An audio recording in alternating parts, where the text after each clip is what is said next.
Hi, this is Topper Chef. Welcome to our channel, the Topper Chef channel. Today we are going to make Goan seafood masala. Okay, so now this preparation goes back with my mom. When we were younger and my mom used to go to work, we had to grind this masala and keep it.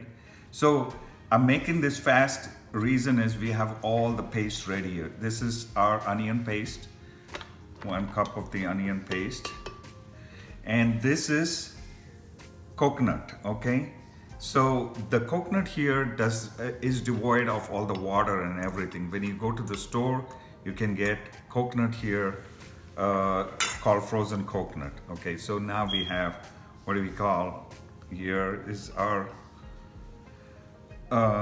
ginger paste, garlic paste. This is all needed in it. We used to grind this together. Then 2 tomatoes, which is ground. Now some recipes say you don't need tomatoes, but this is my mom's recipe. We always used to add tomatoes. So cumin, coriander, chili powder, and turmeric. Now you can see I'm using all this together and just gonna blend this together.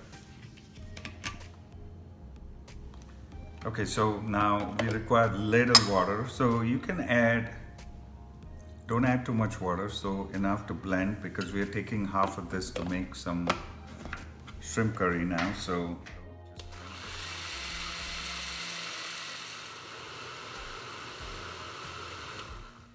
okay, so now our masala is nice and liquidy. That's what you want. This is the consistency. And you can see the consistency, here it is. And it's nice and liquidy. That's what you want. And now we're gonna make a shrimp curry with this. Shrimp curry with this. If you go to the grocery store and you find Goa fish curry, this is what it is, okay? All you bring it. And so now you can see this is a good addition to have in your fridge all the time. If you like this recipe, give us a big thumbs up and subscribe to our YouTube channel, which is the Topper Chef channel. Happy cooking!